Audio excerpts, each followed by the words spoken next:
Romanos 5, versículos del 1 al 5, lectura de nuestra liturgia para esta mañana. El concepto de madurez, hermano, en muchas tribus primitivas y de llegar a la adultez, principalmente los varones, jugaba un papel muy importante porque era parte del liderato de esa tribu. Mientras más rápido los jóvenes llegaban a la adultez y más rápido se desarrollaban, más rápido podían asumir el liderato. Recuerden que en esas tribus primitivas la longevidad de vida era muy corta, 30, 35 años. En los taínos llegaba a 35 años los varones. Algún taíno que llegaba a 40 años, olvídese, ese era el anciano, 40, 45 años.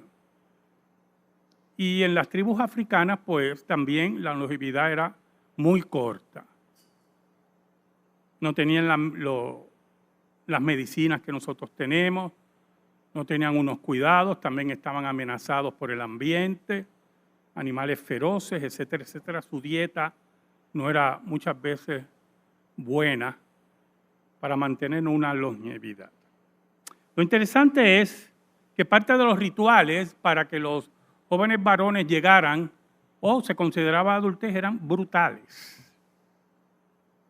Él estaba leyendo de una tribu en África y no sé qué otra en Papúa Guinea, que sentaban a los varones en panales de avispas.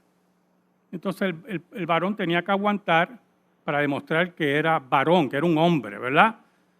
A mí me hubieran clasificado como nenita porque definitivamente yo no iba a aguantar eso.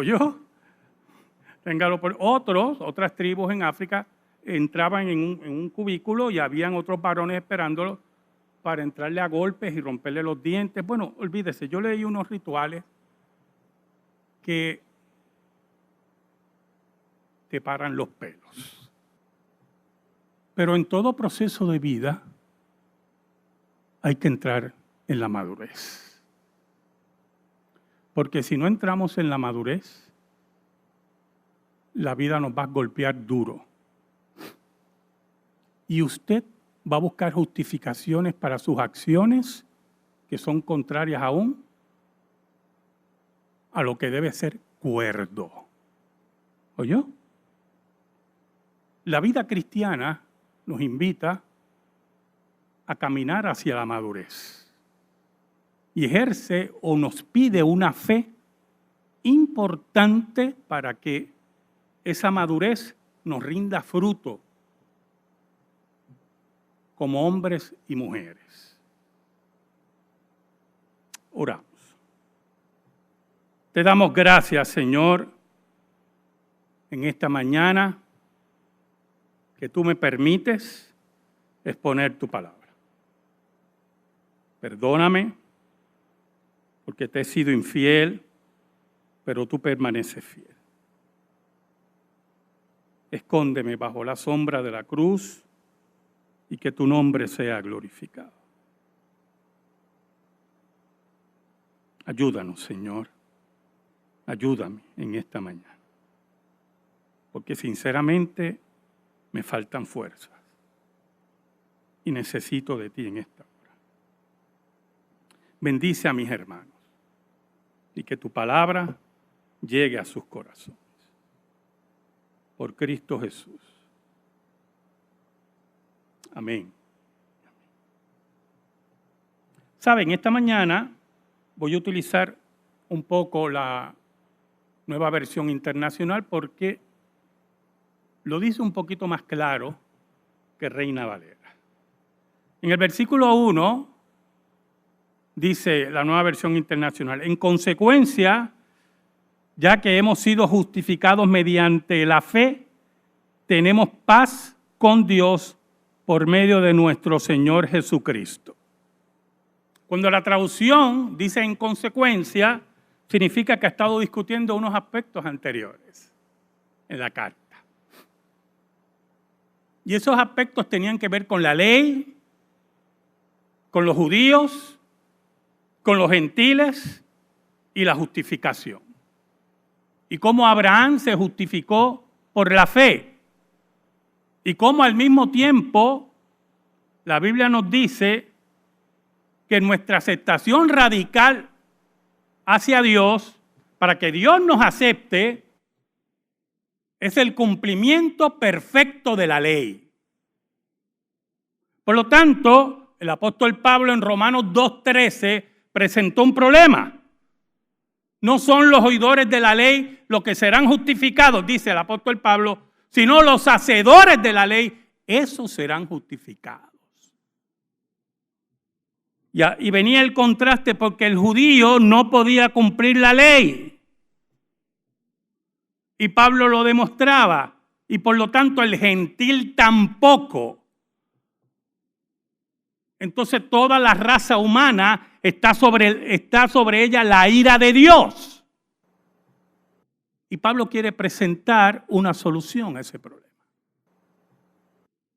Y después que presenta los argumentos por medio de Abraham, de la justificación por la fe, entonces eleva el discurso. Y nos presenta un camino mejor. El mejor camino que hay, establecido por Dios. Por eso él dice, en consecuencia, a base de todo lo que yo he discutido anteriormente, nosotros somos justificados mediante la fe. Esa fe que no es la que salva, el que salva es Cristo. La fe es aquella mano que toma a Cristo y cree firmemente en su sacrificio y entonces establece no solamente redención, sino también paz con Dios.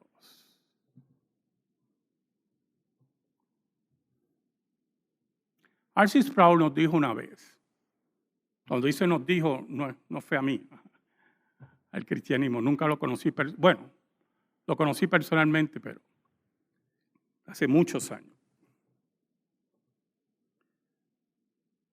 Que Cristo nos libró de la ira de Dios. Dios estaba contra nosotros. Dios tenía que cumplir su justicia. Y por lo tanto, la ira de Dios estaba sobre nosotros.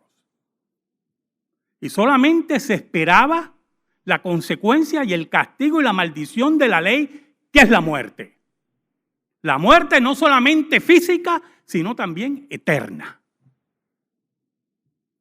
Pero dice que ya tenemos paz con Dios, no por nuestros méritos, sino por la obra de Cristo, por nuestro Señor Jesucristo, el que entregó la vida por nosotros. Ahora, mire cómo dice el versículo 2. También por medio de Él, de Cristo, y mediante la fe, tenemos acceso a esta gracia en la cual nos mantenemos firmes. Así que nos regocijamos en la esperanza de alcanzar la gloria de Dios. Escuche, cuando habla acceso a la gracia, tenemos que verlo en dos vertientes. Uno, que tenemos acceso al favor de Dios. La palabra gracia significa favor inmerecido. Usted y yo no lo merecíamos. No lo merecíamos. Por eso se llama gracia.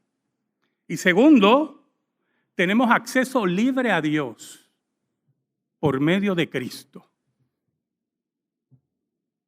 Cuando Roma, la Iglesia Católica Romana, estableció todas sus reglas de confesiones y a través de sacerdotes y todas esas cosas y perdón por medio de la iglesia y tenemos acceso a Dios y Roma había inventado diferentes escollos para llegar a Dios. Los reformadores nos enseñaron que esos escollos desaparecen. Aquí no hay sacerdotes, aquí no hay oraciones por los muertos, aquí no hay nada de eso. Nosotros tenemos libre acceso a Dios, como dice Pablo aquí. Al trono de Dios. ¿Y por qué dice por fe, hermano? Por fe. Porque usted no ve el trono de Dios. ¿O usted lo ve cuando usted ora? ¿Usted acepta la gracia de Dios, que usted es libre para entrar? Por fe. Porque usted no siente nada. Usted se levanta de orar o termina de orar o termina de pedirle al Señor y sale afuera y usted sabe que usted sigue siendo el mismo pecador. Pero cree por fe que Dios lo ha escuchado por los méritos de Cristo. Cree firmemente eso. Porque Cristo le dio acceso al trono de Dios y le dio acceso a la gracia de Dios. Ahora, mire lo que nos dice así. Así que nos regocijamos, felicidad, somos felices, dice el apóstol Pablo, en la esperanza de alcanzar la gloria de Dios. Entonces, esa fe, escuche bien, esa fe nos lleva a la esperanza. Esa palabra que utilizamos tanto, ¿verdad? La palabra esperanza viene de esperar. Pero hay esperanza falsa. Y lamentablemente mucha gente cae en esas esperanzas falsas.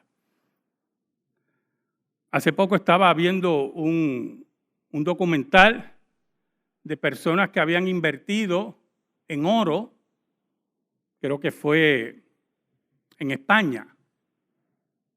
Un asesor de eso que vendía oro, hicieron reuniones y todo, tenían filmaciones de la reunión y tenían todas esas cosas que hacen ahora y las presentaciones en PowerPoint y todo el mundo invirtiendo porque iban a comprar oro y se habían perdido ya 84 millones de dólares. La gente no había recuperado su dinero y la Interpol estaba persiguiendo a estas personas que habían engañado, una falsa esperanza. Nunca se olvida, hermano, que cuando algo suena demasiado bueno, es mentira. Pero usted puede pensar, alguien puede estar pensando por ahí, pero pastor, lo que usted está diciendo es demasiado bueno. Usted está diciendo que Dios nos perdonó en Cristo. El problema es, mi hermanito, que yo no le estoy ofreciendo nada. Yo le digo lo que Dios dice. Y Él fue el que nos ofreció esto.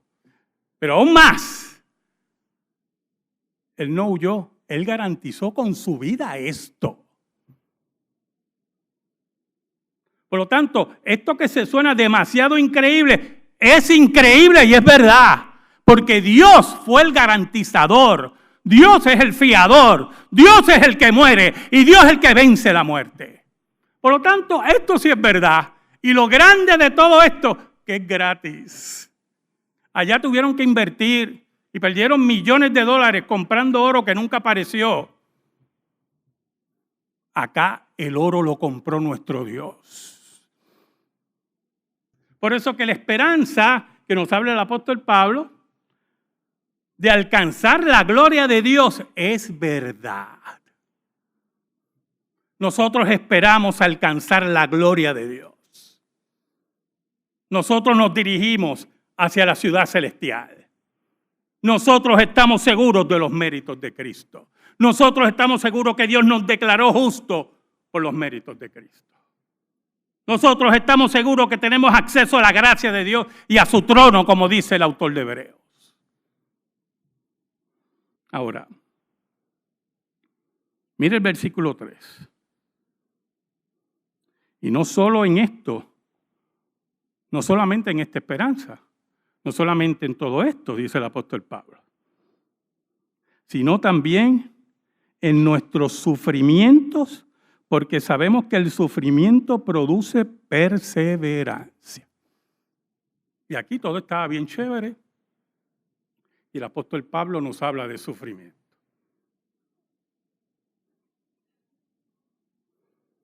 El sufrimiento tiene varias características. Puede ser sufrimiento que usted se buscó, como los que están sufriendo ahora por todos los millones que perdieron por comprar oro. Pueden ser sufrimientos que llegan de momento a su vida y usted no entiende por qué llegan. Pueden ser sufrimientos extensos en la vida del creyente. Pero el apóstol Pablo nos dice que esos sufrimientos, escuche bien hermano, que esos sufrimientos producen perseverancia. ¿Por qué perseverancia, hermano?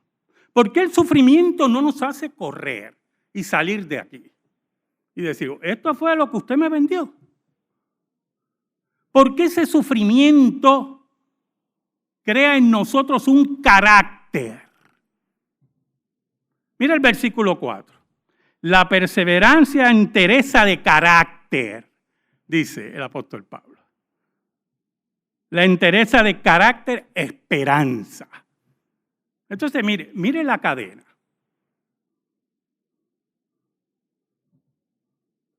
¿Sabe, hermano? Yo empecé con 2 anécdotas de la madurez en tribus. Y puede ser que algunos de ustedes, expertos en sermones, no estoy diciendo en forma sarcástica, que saben, deben estar pensando, ¿y qué tiene que ver lo primero con todo lo que dio el pastor? Posiblemente ustedes oyeron esta anécdota. Así que tengan paciencia y escúchenla de nuevo. Hay otra tribu que tiene otra práctica para hacer a los muchachos hombres. Los muchachos son llevados a un bosque, en un área alta, lleno de lobos. Lobos. Y los muchachos tienen que ponerse una venda. Y tienen que pasar la noche en ese bosque sin quitarse la venda. Y solamente se la pueden quitar cuando sientan los primeros rayos del sol. Yo con el pánico que debo tener, yo siento a la hora los rayos del sol, ¿yo? Y me pregunta, ¿por qué te quitaste la venda? Es que sentí los rayos del sol. Oiga. Y cuenta la historia de un joven que fue llevado allá. Su papá lo lleva, le dice, bueno, esto es lo que es, le da las instrucciones y recuerda, tienes que defenderte de esos lobos, tú sabrás.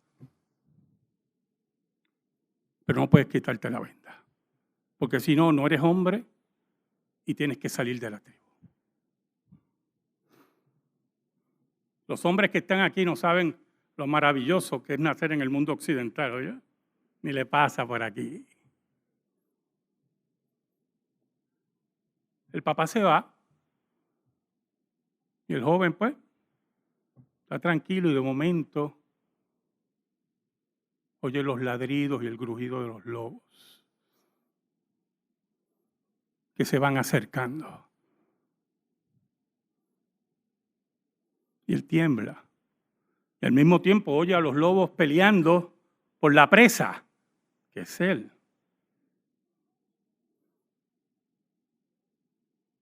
Y los grujidos y los ladridos son terribles. Yo no sé si usted ha visto un lobo, por lo menos en películas. El que ha tenido German Shepherd aquí, sabe que los colmillos del German Shepherd pues, son significativos. Usted no ha visto los colmillos de un lobo. Están hechos, creados para desgarrar carne. Creación. Diseño inteligente. En fin, él oye todo ese problema, trata de huir, choca, tropieza y decide quedarse quieto y que venga lo que venga. Van pasando las horas y le dan los primeros rayos del sol y se quita la venda. Alrededor de él hay por lo menos 7, 8 lobos muertos, heridos, sangrantes. Y encima de una piedra su padre. Su padre que mató a los lobos por defender la vida de su hijo. Porque esa es la prueba. La prueba es que no te quites la venda. Que confíes. ¿Sabe algo, hermano? Así es Dios. No lo vemos. No lo vemos. Pero está ahí defendiéndonos de los lobos. Esa es la madurez. Esa es la esperanza. ¿Oyó, hermano? Es el caminar en fe, sabiendo que Dios, aunque no lo vemos, aunque no lo sentimos, aunque lo que oímos son lobos y cosas terribles alrededor de nosotros, aunque el sufrimiento, porque no me diga que el joven no sufrió, la angustia y el sufrimiento que él experimentó, lo convirtió en hombre. Y nosotros tenemos que entender estas palabras del apóstol Pablo. Perseveramos sabiendo que el sufrimiento produce perseverancia. La perseverancia entereza de carácter, porque el joven no huyó, se mantuvo allí y en un momento se rinde, pero con la venda en los ojos. Y su padre, sin él saberlo, lo estaba defendiendo. Eso nos crea la esperanza. Si Dios nos defiende aún en la oscuridad más profunda, sabemos hacia dónde vamos, a la luz más maravillosa. Pero aún más, escucha, hermano. Y mire cómo dice el versículo 5. Y esta esperanza no nos defrauda. ¿Se acuerda lo que hablamos ahorita? De la inversión en oro. Esperaban hacerse ricos rápido. Hermano, hay varias formas de hacerse ricos rápido, ¿yo? Lo que pasa es que todas son una nada más. Es facilísima. Pero hay muchas formas de hacerse rico rápido. Y la mayoría son ilegales. Y cuando nuestra vida se envuelve, como yo tuve estudiantes universitarios que admiraban en el área de donde ellos vivían, eran áreas de depresión económica y de muchos problemas sociales. Usted veía jóvenes universitarios, no estoy hablando de admirando al líder del punto y cómo ya tenía un carro caro a su edad y tenía prendas y joyas. Y yo trataba de decirle, tu ídolo le quedan 2 años de vida, 3 años de vida. ¿Usted cree que escuchaban? Esa esperanza que defrauda, esa esperanza que destruye, esa esperanza que no nos lleva a ningún lado, no es la esperanza de la fe cristiana. No es la esperanza del carácter construido en medio del sufrimiento y la fe del creyente. Como dice el apóstol Pablo, y esta esperanza que no nos defrauda, porque Dios ha derramado su amor en nuestro corazón por el Espíritu Santo que nos ha dado. Y no solamente nos ha dado la fe y ha cambiado nuestra vida, sino que la tercera persona de la Trinidad nos ha convencido y hace morada en nosotros. Y sabemos que Dios nos ama profundamente. Y en medio de la oscuridad de cualquier bosque, allí está nuestro Padre para defendernos. Y tenemos las arras del Espíritu, como dice el apóstol Pablo en Efesios. ¿Sabe algo, hermano? Yo le invito a madurar. ¿Oyó? Todos tenemos que madurar en algo, yo también. Pero que sea la madurez que nos habla la Escritura en fe, confiando en la gracia de Dios, confiando en el derramamiento del Espíritu Santo en nuestra vida, siguiendo su ley, su santa ley, que es el carácter de Dios. Y si nosotros tenemos el carácter de Dios, nuestro carácter se va a transformar. Y en esa transformación única, un día veremos a nuestro Rey cara a cara. ¿Sabe lo que nos va a decir? Ven, buen siervo fiel. En lo poco fuiste fiel y en lo mucho te pondré. Entra en el gozo de tu Señor. Amén. Gracias te damos, Señor. Y te pedimos en esta hora, en el nombre de Jesús, que esta palabra esté impregnada en nuestra vida por el Espíritu de Dios. En nombre de Jesús oramos. Amén. Estamos en silencio, hermano. Estamos en comunión en esta hora.